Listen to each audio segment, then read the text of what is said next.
Arg! Ahoy there, matey! Welcome aboard the world of boating. Please stand clear of the doors. Por favor, manténganse alejado de las puertas. The radio show devoted exclusively to the boating lifestyle. You're gonna need a bigger boat. Brought to you by worldofboating.com, your internet portal for the boating enthusiast. I was just looking into buying a boat of my own. Call World of Boating toll-free now at 1-8888-28-BOAT. That's 1-888-828-BOAT. And welcome. This is the World of Boating. Greg, your first mate, Barry the Boater, and our special guest this week, we got Joe from Motor City Boat Works rounding out the crew. Mike the Mariner taking a week off for some personal things, which is all good. It's all very positive. I'll leave it at that for now. But Joe is here to help us out. We got to catch up with him. It's been a few weeks as he is broadcasting with us from his hangar. Or boat shelter, or what do you call that holds your boat? The Boat Works. We call it the Boat Works. Okay. Yeah. All right. It's one heck of a garage, that's for sure. That's the truth. Yeah. That would be nice to have in the backyard. Well, I said hangar because I just came from covering a big air show in Lakeland this week, so I'm kind of in aviation mode. So it's as big as a hangar. I mean, heck, you could fit a massive, 35-foot It's as big as a boat. it's as big as a fire station. 16-foot tall sidewalls, which means it's got the interior has scissor trusses, which means that the center ceiling is some 22 feet off the ground. It's a big ass and it's room. all open. Yeah. Yep. There you go. And Joe from Motor City Boat Works, check him out on YouTube. It's motorcityboatworks.com. Works spelled WERKS. By the way. And there you go. So make sure you follow him there and check out his videos, which, I mean, what have you been up to lately? Barry was talking about right before we went on the air, there's a box that you just installed. Is that from the latest video or what? I just finished a series of videos working on the helm station of this 27-foot pocket trawler that I'm restoring. Mm-hmm. And of course, the helm station is where the steering wheel is. It's also going to be where most of the electronics are and the instruments and engine controls and all this sort of stuff. And in the process of designing the helm station and getting all of the electrical components to kind of fit there, I built a small, what I call a navigational pod that it's kind of a box that goes on the helm station. That's what the instruments go inside of. Gotcha. And there's a Simrad radar chart plotter and a Garmin GPS sounder, and those will go mounted inside that box. But the original box I made probably 7-8 years ago. Okay. At that time, I did not actually have the electronics that I was putting in the boat. Right. But I thought, it'll work. I'll be able to put something in it. How complicated can it be? It's a box. And of course, now that I have those instruments, they require a certain amount of depth. So the box I made is not deep enough. Yeah. But more importantly, that box was wide as the width of the helm, which is probably maybe 24 inches, 2 feet. And the box sticks out and interferes with the throttle and the gear shifter. And you don't want that. You don't want that. It's like a bonehead move. So I had to completely redesign this thing, build a whole brand new box out of this composite material that I do a lot of boat type projects out of, called PVC foam board. Its commercial name is Celtec, Comatex, or Sintra.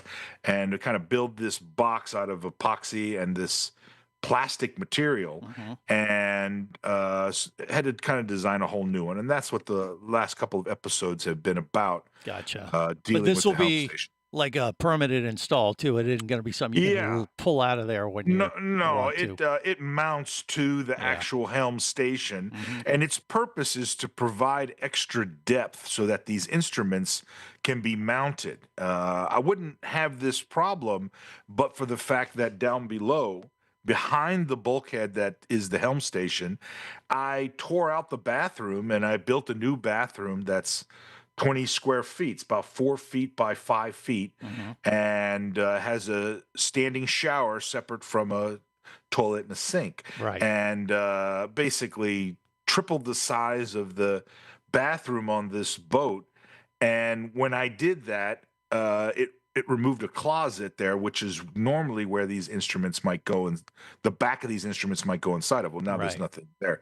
So you have to have extra depth at the helm to be able to mount these electrical instruments. Mhm. So it's Okay. fiddly stuff like this. A little bit of a puzzle, sounds like. I still maybe. haven't gotten to wiring the boat. I've purchased probably $10,000 worth of electrical components, battery chargers, inverters, DC to DC chargers, gauges, and all kinds of stuff, bus bars and fuses and every sort of thing imaginable. Yeah. But I haven't actually laid a single piece of wire anywhere because I don't actually know where the wires would be going. And before you can run wire, you have to have an point A and a point Z. You Right. got to get from A to Z somehow. Yeah. And so I'm still kind of nailing down, well, where does this go? Where's this thing going to go?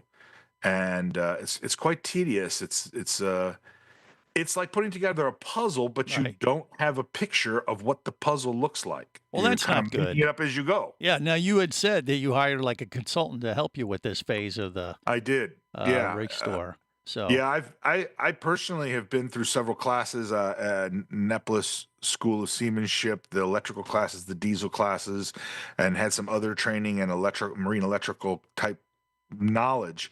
But with the new advancement in like lithium batteries and some of the new technology regarding some of the chargers and high efficiency kind of electrical equipment, I really am not qualified to be putting together a system like this. And my boat has a fairly complex system insofar as all the bells and whistles and things that it can do, or I Right. want it to do. yeah. So I hired a professional, a guy named Bob Campbell out of Annapolis. He's got 30 some years. He has a business there as a marine electrical consultant and a marine electrical service that he provides. And he's nearing his retirement, but he agreed to help me kind of design the system for my boat. He designed it, and but consulting with me on a regular basis. We just had a call this morning. Basically, I come up with these ideas and run these ideas by him, or I have questions about, well, how does this thing work, and what do I need to be thinking about before I start, doing X, Y, and Z. And Right. it's been very helpful. This morning, unfortunately, came to realize that there's a through-hole fitting that I've got to remove from this locker where all these electronic components are going to be, some of the bigger ones. And I've got to patch this through-hole now in the hull. So this has to be watertight. Is that the reason why you're doing that? Well, it's not so much that it has to be watertight. This through hole was an above the waterline through hole fitting. It's really for the purpose of like the emergency bilge pump, but it's 1.5 inches because it's quite large hose, and it sticks out quite a ways inside this electrical locker, and it's like in the way. Way of everything. There's a lot of equipment that has to go inside this locker, a lot of big equipment, and it has to be mounted a certain way because some of it's kind of heavy. Right. And this through-hole fitting is like right in the wrong place. And because I basically appropriated this locker and said, okay, we're going to make this the electrical locker. We'll put all the batteries and all the Victron Blue gear inside there. And this thing's in the way. So I got to get rid of it, which means I got to patch the hole. I'll Right. move it to the opposite side of the boat. Chopping holes in your boat's easy. Filling them back in, that's what's a pain. Let me tell you. Yeah. Yeah. It's labor intensive, takes a long time. You got to do it a certain way so it gets done right. Once you've done these type of projects, and you're pretty handy with fiberglass or epoxy, it's easy. It's not that it's difficult. It's just like tedious, like a kind of a pain. Sure. Because it causes everything to stop. It causes all your planning to stop, and you really can't plan anything till you get this thing out of the way. Right. And this is what I'm facing right Well, now. yeah, I can. I'm sensing the frustration.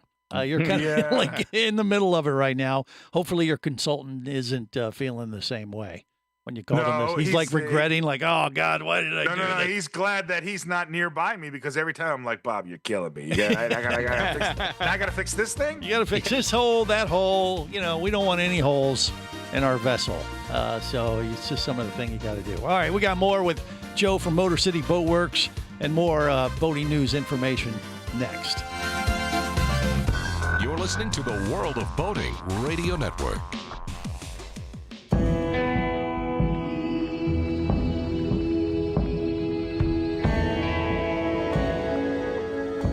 explorer in the other two-thirds of your world. Be the buddy who takes the kids in the aquarium instead of just to it. Be adventurous.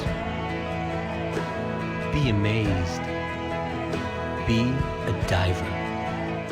Traffic sucks, unless you're scuba diving with Mike Scott. Mike glanced down at his dive computer. It showed less than 50 psi left in his tank. Probably just a few more breaths. Or riding shotgun in a thrilling car chase. One bullet hit the Jeep's windshield, spiderwebbing the passenger side. Mike shifted into second gear and felt the Jeep leap forward.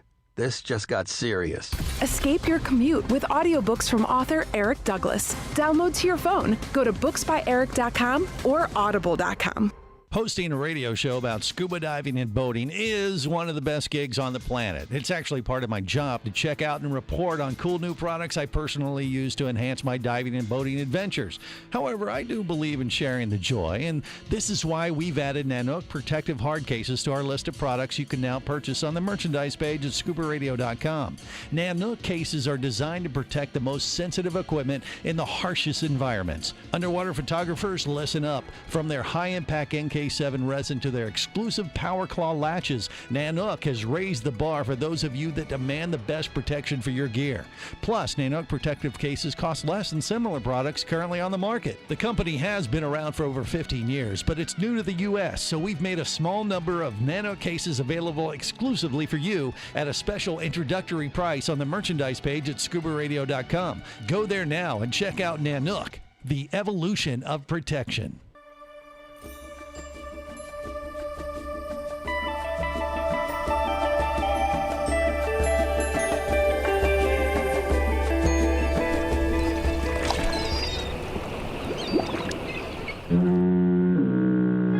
Successfully navigated the Sea of Commerce and now are clear to cruise with the World of Boating. I do like the water. The radio show devoted exclusively to the boating lifestyle. The sun, the sea air, good friends. Brought to you by worldofboating.com, your internet portal for the boating enthusiast. Welcome aboard. I will be your captain. You'll be my scallywags. I don't know what that means, but you will be them. And here's how we pray. Thank you for your attention and welcome aboard. Let's go. This is the World of Boating. Greg, your first mate, Barry the Boater, and we got Joe from Motor City Boatworks rounding out the crew as we navigate the latest boating news and information. And before we get into some of that, we definitely want to catch up with Joe. It's been a few weeks, and we got the latest on his installation issues. I guess he's having with I just changed my background. If you're watching, he's in the head right now. Is that the head? Yeah. No. Okay. This is right in front of the electrical locker. And you can see if I get out my it looks nice out of the way. Yeah. You can see this is a mock-up. These are foam boxes that made out of pink foam, right? And you can see the different components. The batteries are actually behind me, but there's switches and boxes, and these are the solar controllers up on the bulkhead and stuff. And this space right here is about 3 feet tall by, I don't know, maybe 3 feet wide. Yeah. And you kind of have to crawl in there, kind of Star Trek style, to really access or fix anything. But you can kind of see this is what I've been working on, trying to figure out how do all these things fit in there on the bulkhead and stuff like that. So there'll be an episode where I talk about this, some of the challenges, things that you got to think about. Yeah. What do you think, Barry? I've seen on some boats where they'll have that set up, but what they'll do is you'll have your, looks like finished fiberglass, but they'll also mount a piece of plywood. Yes, plywood or something like that onto there, and then mount the equipment, and then they run their wires with that way. Because you can't drill into the hull, right? The hull's only so thick, so that's exactly what you do. You mount these kind of it'll be a plywood board or that's what that is behind it. Okay, you see it on the wall there, and then you see the boxes. Well, each one of these is a mock-up made out of foam board, just to show lightweight, what the physical shape and how far these things stick out in your face and different sorts of things. So what about cabling and all that? I mean, if you have a specific brand, it would tell you, do the cables come out from the back side or from the side? Yes. So that's part of the consideration when you mount these things. In fact, if you look over my shoulder here, right here, Right. you'll notice that this is 1, 2, 3. It's 3 different what's called an MPPT solar controller made by a company called Victron. This is a box that controls a solar panel, and I got 3 solar panels, so I have 3 different ones of these things, these controllers. Yeah. And the wires come out the bottom, which is why they're staggered like that, so that the wires can come straight down, because the batteries are actually right behind me. You can't see them on the camera here, but they're behind me. Yeah. And so, yeah, this is all part of. First, you got to figure out, where do the things go and how do they get mounted. Maybe you got to make a mount, like you're talking about a board or something to mount it on. Then you got to figure out how you're going to put them on the board to make sure you have enough room to run the wires properly, right? So it's not a big old spaghetti mess, right? Everything looks proper. Yep. And also, well, there's certain size wires. So there's some big ones that don't really bend, and there's smaller ones that can go here or there. And then you got to kind of map all this out. But you can't do any of that till you know this thing's over here and this thing's over here, and I got to figure out how to connect them. Yeah. Right now, I might have one end, but I don't have the other end. So this is the process that I'm going through. I just thought I'd show you this picture. Yeah, that's impressive. Cool Yeah, picture. you can see and this I'll on do an YouTube. episode where I talk about this and some of the challenges. And well, it's basically like creating a 3D model before you actually sure, commit. it's no different than, say, wiring your car or motorcycle, or if you're doing a plane project or something like that, you're restoring a plane. You got to figure out how to wire all this stuff. Usually, we rely on what was previously there. But if you essentially took everything out and you're starting from scratch, well, the sky's the limit. You can make it up as you go along and customize it. Well, I think back me up here, Barry, but I think he goes an extra mile by creating these little mock-ups, like little models. No, absolutely. That's the way to do it. I think it's the only way to do it. Yeah. It's not because I'm some kind of savant to doing this. It's because I'm too dense to be able to visualize how all this stuff goes together. I got to see it. And someone on one of my subscribers suggested, hey, why don't you just do it in CAD? Right. 3D program. You have to understand, how are you going to put my fat body inside a 3D CAD program so I can see whether or not I'm going to fit? You got to see if you're going to fit in there. I got to get in there, and I got to realize, I got to move this thing because I keep hitting it with my shoulder as I crawl in this space. Yeah. I can't reach the fuse. Exactly. If only I had made this 3 inches shorter. This box right here, let me move my head here. Yeah. This box. All the way back right there. That white one. Oh, that white one, yeah. You have to access that box by reaching in the top of the locker right there. Right. And when I first did it, guess what? I couldn't reach in there far enough. My arm's not long enough. But once the box was built, it's in a white box that's about 3 or 4 inches deep. Well, it brings it forward enough that now you can reach it and you can hit the switch. As long as your arms don't get shorter. Exactly. Right. Yeah. Now that room you're showing, I mean, you can't get in it yourself, can you? Or it's hard to tell from this backdrop. You can reach in from the top where the open light is up here. Okay. But this picture is me looking forward to the bow of the boat. Yeah. So you can access this space through a removable bulkhead that I built in the aft cabin. Okay. So all right. So you can get in there if you ever had to. If I had to pull something out and replace it, change batteries or something like that. You could do that. That's how I designed. That's why I designed this boat this way, was to be able to access every space possible if I ever had to plug and play, replace something. And old sailing ships, the old sailing warships did the same thing. They had bulkheads that were removable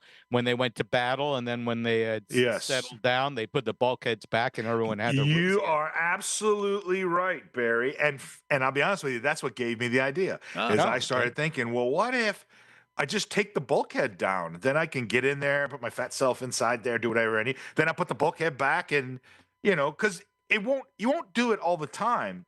Maybe. Who knows? Once a year, once every 2 years, you might have to get in there and do something, and you want to be able to reach it. So that's the plan. Yeah. Well, you've made it modular for sure. It is kind of like a puzzle or a game of Jenga where I don't know. Very much. Absolutely. Yeah. Yeah. But you're hey, I'll show you this too. I'll be methodically. doing an episode on this. You're going to love this. Is over here, this opening. You see the light? That's the top of the locker, and the locker hatch opens up. Yeah. And and you probably see these metal straps right here. Yeah. Bracket there. Well, there's a locker bin that goes and sits on those brackets. Oh, okay. So you can put stuff in the locker, Right. and then if you ever had to reach down in the locker, you take the bin out, and now you can reach down inside. And I Nice. designed the bin system to be able to do that, and I'll explain that in an episode, kind of show how I did it. I like it. Will Greg's body fit in that bin? Yeah, it will. Oh, cool. You can actually in the bin, no, but in the locker, you could definitely take a body and stuff it down in this locker. Okay. I mean, If you it got to wasn't chop filled it with up electrical first, stuff. or are we just talking a full torso, all attached? It'll or- take about 250 kilos. It'll He'll fit in there perfect. We could fold geez. him up nice. a couple and tight. bales, no all right, problem. all Yeah. right. We just took a really disturbing turn, but you got to do that. We were out at sea and get stranded. You got to decide who to eat first and how you're going to preserve that body. So now we know. That's weird, isn't it? You're listening to the World of Boating Radio Network. Traffic sucks unless you're scuba diving with Mike Scott. Mike glanced down at his dive computer. It showed less than 50 psi left in his tank. Probably just a few more breaths. Or riding shotgun in a thrilling car chase. One bullet hit the Jeep's windshield, spiderwebbing the passenger side. Mike shifted into second gear and felt the Jeep leap forward. This just got serious. Escape your commute with audiobooks from author Eric Douglas. Download to your phone. Go to booksbyeric.com or audible.com. Do you have a message or product you need to share with the boating world? Well, look no further than the World of Boating radio show. Just like you, thousands of boating enthusiasts are hearing this message, and we could be talking about you and your product or service as early as next Saturday. Remember, a terrible thing happens when you don't advertise. Nothing. Go to worldofboating.com, send us an email, and let's get to work to make your marketing message matter.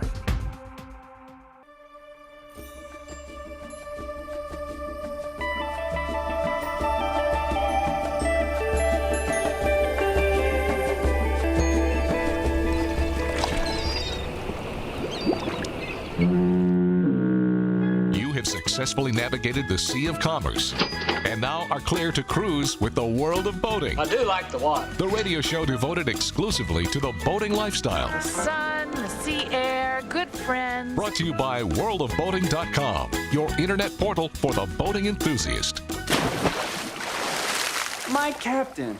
Oh, captain, my captain. Rise up and hear the bells. Rise up. For you, the flag is flung. For you, the bugle trills. All right, dismissed. Well, just to remind you, Pied Piper is still a sinking ship, so. Enough with the maritime metaphors.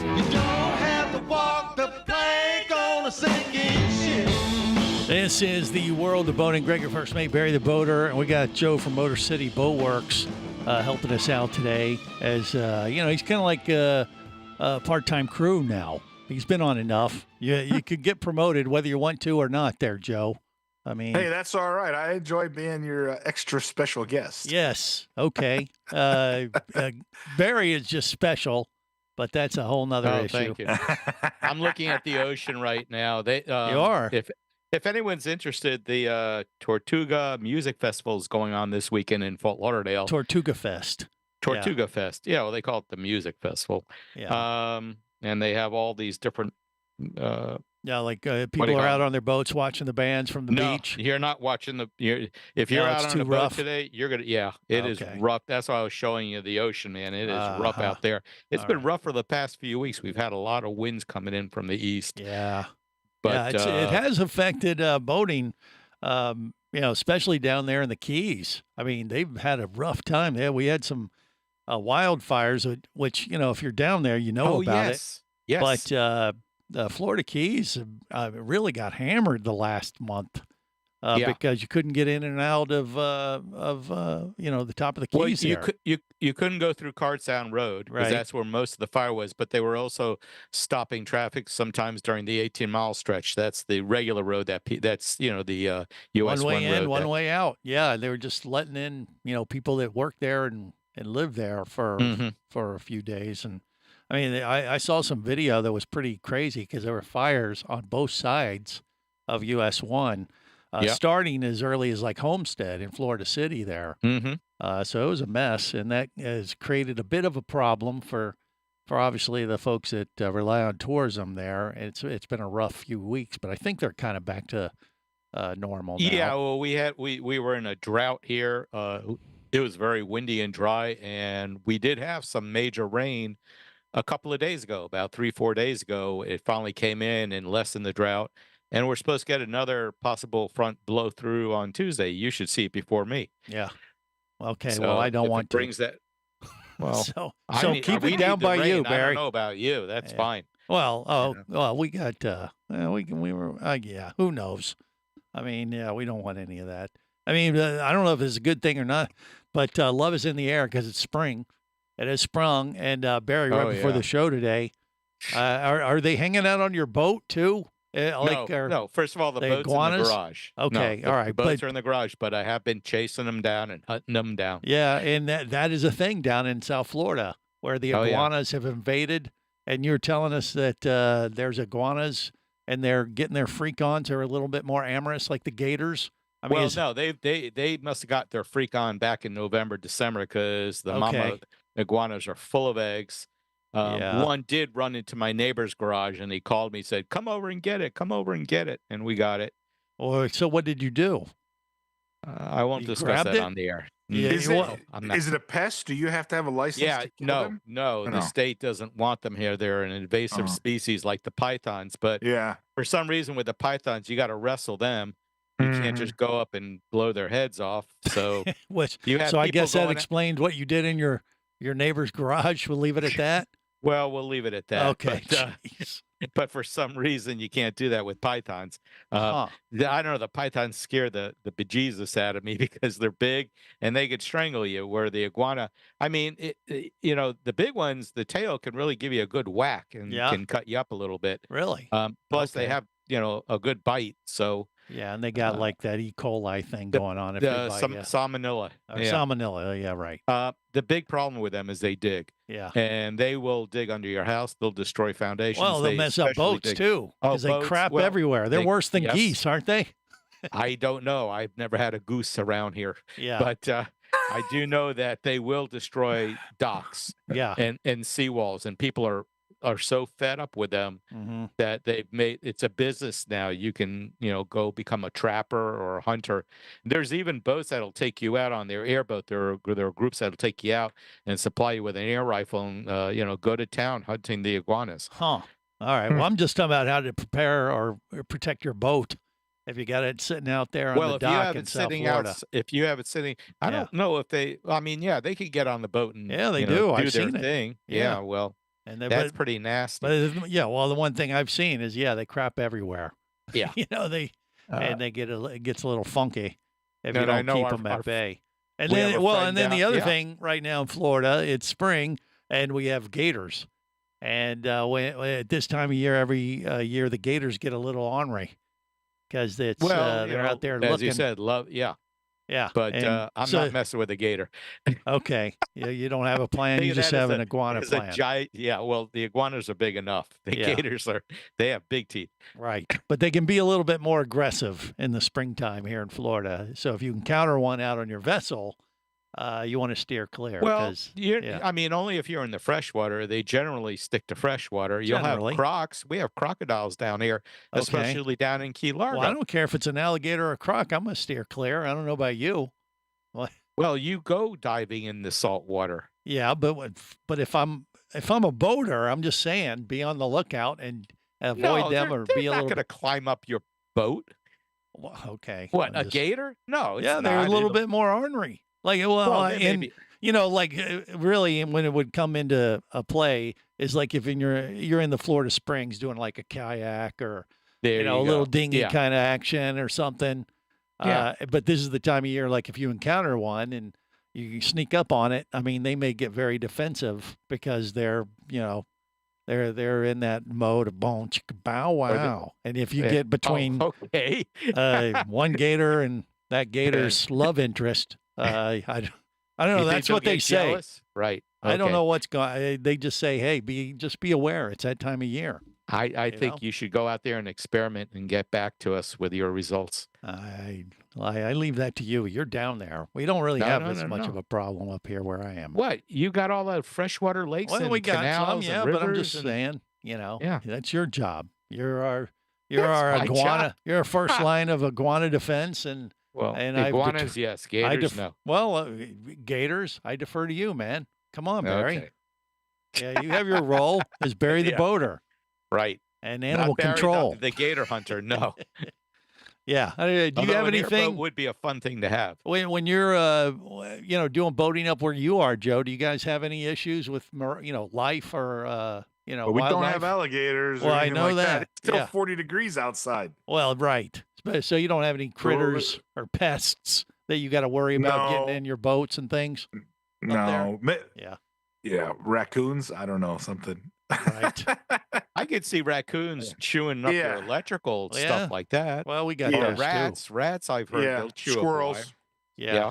Yeah, we They got all look for those. a warm place during the winter, don't they? They'll build nests. Yeah. They stuff gotta like that. they gotta go somewhere. They'll get in your car. They'll do all kinds of stuff up Yeah, there. well, you don't Yeah. want that either. But, Yeah. like bugs or things that are burrowing into, your vessel or anything like that if you What, leave it like unattended termites? to. No. Well, I No. don't know. Yeah. No. Okay. No. That's just all the stuff we have in Flats. One Yeah, of the you got those tropical problems. yes, We don't have that. exactly. That's They got snow to deal with. we got and ice sunshine. Yeah. storms. So Snow that's and a ice. trade-off. And hail and all that other good stuff. Okay. Yeah. Yeah. I mean, we get a little bit better weather, I would say, overall, but we got to deal with a few other hiccups like iguanas, gators, and bugs, and Barry. Barry's in that category Thank you. too. Oh, okay. Because he lives down here, Joe. So consider yourself lucky, I guess. Or look at the Okay. bright side. All right, we'll get back to talking more, get our float plan in place about boating next. Stay close to the world of boating.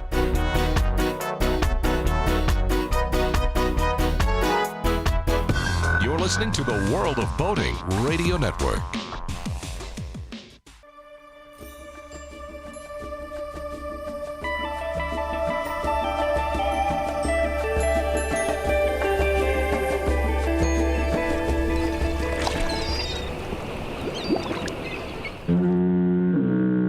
You have successfully navigated the Sea of Commerce and now are clear to cruise with the World of Boating. I do like the water. The radio show devoted exclusively to the boating lifestyle. The sun, the sea air, good friends. Brought to you by worldofboating.com, your internet portal for the boating enthusiast. You can't have 5 people or 10 people in a boat. So if it is a family of 4 or 5, like husband, wife, and kids, they're going to have to pick 2 of them at a time. They to go would, on the yeah. boat. Yeah, Okay. yeah. Hey, Greaseball, where did you get the right to tell me how many people can come on my boat? Nobody asked that question. Whoa, really? It's on the boat or on the dock? Nobody said anything. Sweetly sailing, darling, sweetly sailing by the sea, silver caps the ocean, we'll be sailing free. This is the World of Boating. Greg, your first mate, Barry the Boater, and Joe from Motor City Boatworks helping us out, which, he's told me he's a sailor at heart. Even though it's a trawler he's been working on, that's his main baby. But you do all types of boat restoration projects, and you usually have a sailboat under in the Sure. hangar there too. Or do you Yeah, have one right now that you're working do. on, or no? What is it?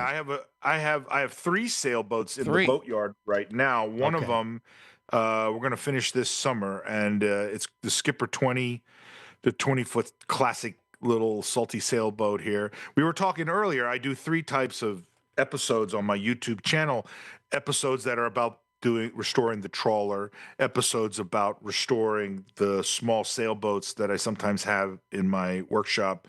Right now we're doing the Skipper 20, and we'll finish that this summer. And I do a 3rd type of episode that for lack of a better term, I call them stories of boat motivation.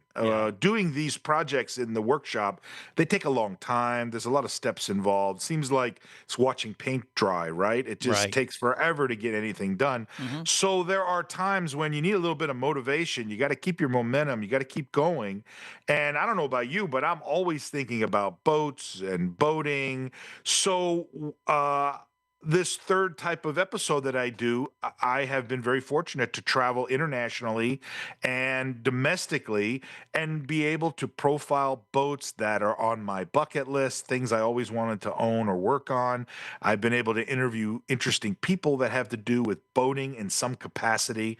And just recently, I came back from of course, India, but after that, we did a trip to Spain, and this was my 10th international episode for Motor City Boatworks. I interviewed my friend, the Carpintero Ribera, and a Carpintero de Ribera it's Spanish, and it means shipwright in Spanish, and he has a small shop on the northern coast of Spain where he builds small sailboats and restores wooden sailboats from 50, 60, 75 years ago. And this week's episode is about my time with the Carpintero de Ribera. And his name is Enrique Garcia, and he talks about what it's like being a shipwright and how he became a shipwright and his little business doing this sort of thing. And he kind of takes us in his shop and shows us the boats and stuff like that. So check it out. That's this week's episode. It's the 10th international episode that I've done so far. We've been to Ireland, Canada, India, France, the Netherlands. Now we've done Spain. This summer we got even more things going on. Greece we've done. And it's fun to kind of chase down these stories and these interesting boating people, characters, and hear their stories, things you always wanted to do. I interviewed my friend Serge Lelon in France. He owns a French antique, nautical antique shop, and has all sorts of stuff from the 17th, 18th, 19th century nautical artifacts. And that's what he does, is he sells these artifacts. So a guy like me, probably guys like you, right? Right. It's fantastic to kind of pick through his shop. I brought back several things, and I have an episode where we interview him. Does he have any cannons? In French, he didn't have any cannons. What, are you in the market for a cannon, Barry? I want to put a cannon out by my front door. Oh. There's one down in the Keys that's been for sale for a while, but it's a little too big. Yeah. Yeah. How much? So cool. How much does it cost? I forgot. Yeah. But it's big. Yeah, I'd like to put a cannon right out there. Oh, you know? Okay. Interesting. Well, you can just make one. You probably have one cast, right? Make it yourself, I was right? going to say a real cannon, one that you could still Fire? use if you needed to. I had a friend who did that. He had one. He has a house. I mean, he still does. That oversees the Bay of Santa Barbara, like he's up on one of the mountains, up there by Oprah and stuff, right? But he's he's pretty well off, and but he has a cannon, like a little miniature cannon. Yeah. I'd say it's probably about a third of the size of what you would consider, a regular cannon. But the thing really fires. And so every 4th of July, they shoot it off the top of the mountain. Does he has to have a special license to have that thing, he knows right? people, I think. Yeah, because I think Money when talks. a cannon is a weapon of mass destruction, or Well, whatever they call it. like I said, they do it on the 4th. They do it on the 4th of July, so he gets Not away mass with it. destruction, but what do they call it? Like if you own like having a machine gun or something like that, you got to have a special license for it. Well, he knows people, and it's like shooting off flares on July 4th. He probably does it and asks for forgiveness after. Oh no, it's a Roman candle, or that kind of thing. But yeah, I mean they do. You can get them, Barry, and but I wouldn't want to leave it out front because I think someone would steal it. They're too cool. First, you got to move. These things are heavy. They're big. Well, you could get one of his, and his is like a little smaller. I don't want a little can. I want a big can. You want the big boy. All right. Well, something so big that someone can't steal it. It would be difficult. They would look at it, say that's cool, and then walk away. That's too heavy. Marine artifact that you're not supposed to have in your front yard. HOA rules. Oh, come on. But I'm a boater. big rusted cannon. Yeah. All the There's unique nothing in people. my documents that say I can't have a cannon. Yeah. I can't have a camper. I can't have a boat in the driveway, over 24 hours. Hey, but where do you park your boat then? If you it's in can't the have a- garage. Yeah, That's he has a why- small Put it in little the garage. garage. It's a small, it's a big enough garage. It's a 2-car garage, so Oh. it It's fits not in like there. it's not like Joe's Motor City Boat Works. No, hangar now that's a garage. there. Yeah. But I don't have enough room for that. Yeah. That's as big as my house. But as far as all the unique people that you've featured in those travel videos, Yeah. Joe, have you found any kind of common, characteristic that some of these interesting characters in the boating world seem to have in common amongst themselves, like adventurous folks or what? They are people whose passion is boating or boats, one way or the other. And they, at some point in their life, probably kind of just like me, they have made a decision that I'm going to do something with boats because I just love boats. And I don't really care whether I make any money. I don't really care whether anybody gets it. I'm just going to do it because I just love boats. It's a passion, right? That's Serge was a French fisherman for 20 some years, longline fisherman or something. And at some point he retired and needed something to do. And he said, he always was collecting nautical antiques and stuff. And he said, I'll start selling some of these nautical antiques that I have collected over the years. And it really became kind of a social thing. Damien McGlone, he's building this giant trawler, 37-foot Yukon trawler in Dublin, Ireland. And Damien, is a professional commercial pilot. And when he retired, he decided, I'm going to build this boat. That I always wanted one. The sea flows through their veins. Yeah, That that's kind the of thing. thing, And the interview I just did recently with Sunil Sahani, he's a boatman of the Ganges River. He takes tourists out on boat tours on the Ganges River in the city of Varanasi in India. Well, it's a very holy city, and It he makes you said, cool. I can't do anything else. He said, I can't go anywhere else. I can't do anything else. I must be on the water. Well, there you go. Being a boater makes you a better person, or at That's least right. better than everyone else. That's my story, and I'm going to stick to it for now and Sure. wrap it up on that high note. Till Thanks next again, week. guys. Yeah, you got it. Until next week, remember, whether it's sail or motor, Life is better if you're a as a boater. boater. that's close enough. All right, safe boating, everyone. Avast there! Come back here, you barnacle-bitten swab! World of Boating is brought to you by worldofboating.com, your internet portal for the boating enthusiast. Any of this getting through to you, son? World of Boating is a production of Overboard Entertainment Incorporated. Computer standing by. Remember, you can listen live or to archives of past shows worldwide over the internet at worldofboating.com. Computers can do that? So tell a friend and come aboard every week for the World of Boating. This is so great. I can't wait. I'm getting goosebumps. Feel me. Feel me. The radio show devoted exclusively to the boating lifestyle. TTFN, ta-ta for now. The opinions you just heard on the World of Boating are those of the hosts, callers, and guests. They are not necessarily those of any station or network, its management, or advertisers. What are you being such a weenie for? While on the water, your safety and the safety of many others depends on you. So boat smart and operate your vessel only after receiving the proper training and instruction for your area. There is a fine line between genius and madness. Have any questions or comments? Feel free to do so via the web at worldofboating.com.